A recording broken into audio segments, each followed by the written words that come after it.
Here we are now near the end of Black History Month, and while we've likely learned so much about the fight for civil rights, voting rights, basic human rights, integration, activism, and gotten to know pioneers in various fields, from science and tech to politics and sports, we're really only just now becoming aware, as a society, of the many and varied injustices our African American friends, neighbors, and loved ones have endured beyond slavery and Jim Crow.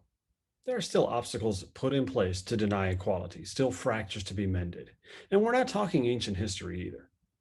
Obviously, my area of expertise is housing, and unfortunately, our nation's history is rife with various forms of discrimination that's kept perfectly viable African American potential homebuyers from being able to achieve what we call the American dream of home ownership.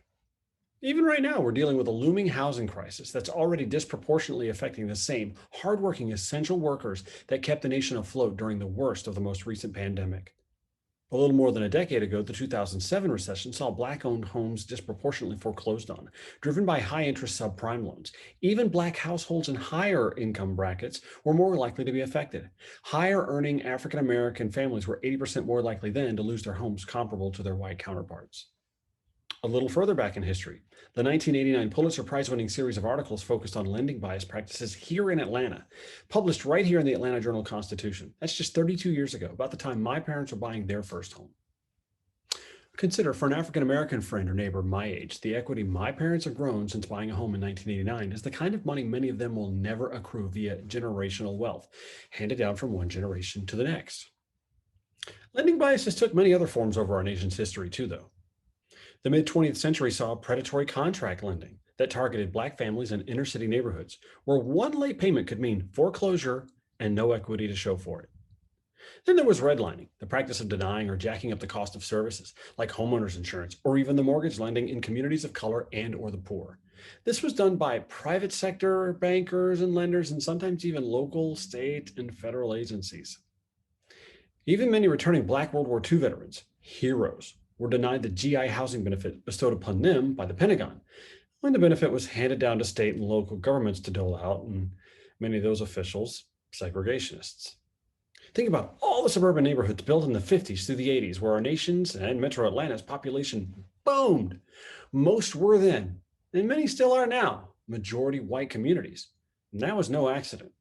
And those new residents weren't just military veterans. See, before 1968, developers, home sellers, and landlords were often shielded either by local or state law or industry collusion even to discriminate against potential tenants or buyers based on color, creed, or religion if they so chose to. Okay, if you've gotten this far, maybe you've gotten to the point where you're like, okay, Ron, thanks for this history on Black housing bias. But what's changed to level the playing field? Well, for starters, from banking and lending to brokers and agents, realtors like me, we've all taken oaths to practice our trades in good faith and without bias. Now, that doesn't mean that some folks don't try still, but we all do a far better job policing each other. And in the last 100 or so years, we've seen advancements in housing policy to eliminate housing bias.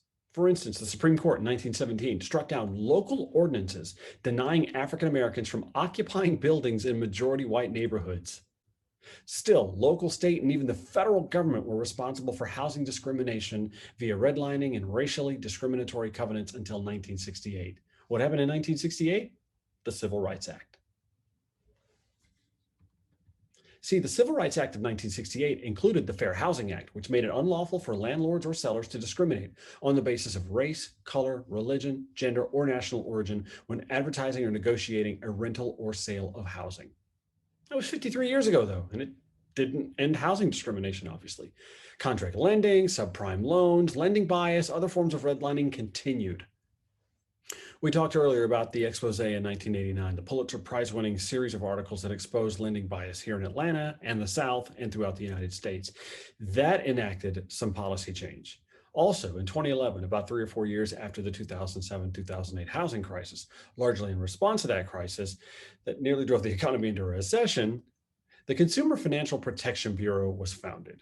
It largely disallows creditors from making high-cost mortgage loans without immense disclosure to the customer. But we still have work to do. See, I've come to believe that the best way to eliminate barriers is to understand why they were put there in the first place. And that's why I've spent so much time researching our nation's long and often ugly history of housing bias, and why I've made it my mission as a realtor here in the greatest city in the South the cradle of our nation's civil rights movement, to fight for families of all colors, creeds, nationalities, and orientations. In this country and in our economy, homeownership is the one stable and attainable way for all Americans to grow their personal wealth. We all work hard for our pay, and we all deserve to be able to enjoy the same opportunity to invest our pay into that one stable and attainable means to grow wealth: home ownership.